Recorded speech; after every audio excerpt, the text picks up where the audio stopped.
This is a 2011 BMW 550. It is the F10 chassis with the N63 engine. And this is a video of my replacement of the oil cooler lines.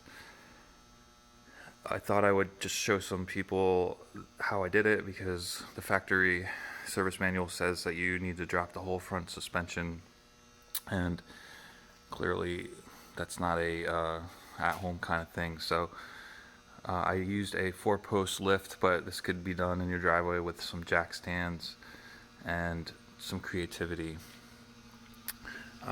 First thing you have to do is remove all this underbody paneling. I may have over dissected things a little bit, but I just figured it would make things easier in the long run. So I removed all the underbody paneling, and then clearly I removed a lot of different things from inside the wheel well here. Bunch of plastic. I did remove the front bumper, which gave me access to a lot of the vent work, and then the remote oil cooler would be right there.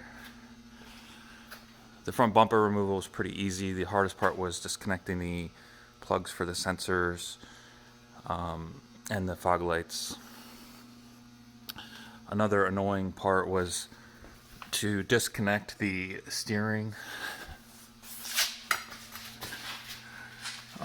which you have to remove it from the steering box.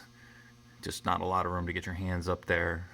And once I did that, I then unbolted the motor mounts from the cross member and jacked up the motor maybe half an inch, just to support it. And then I loosened the bolts on the cross member, and you can see it just gave me a little bit of extra space there because the lines were almost impossible to remove without a little extra wiggle room. Getting them back in will be interesting. Another annoying thing is there is a little bracket that goes right there. It is some kind of retainer for the oil lines. This is what it looks like. And again, you gotta love BMW engineers because they made it nearly impossible to get to with a wrench or even a ratchet.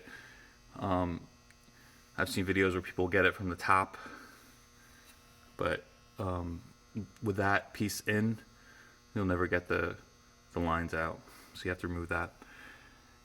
And then the service manual talks about disconnecting a whole bunch of suspension things. All I disconnected was the shock and the sway bar link. I did that on both the top and the bottom.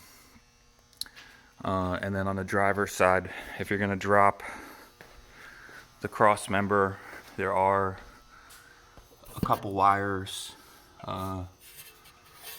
in here, a little clip. I just popped it out just to be safe. You don't want to stretch those and rip them.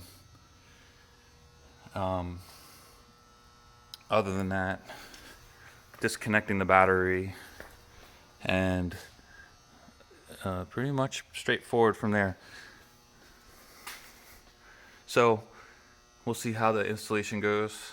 I will post some videos of the after, but again, this is just a disassembly process. It should help if you want to try to do it in your driveway.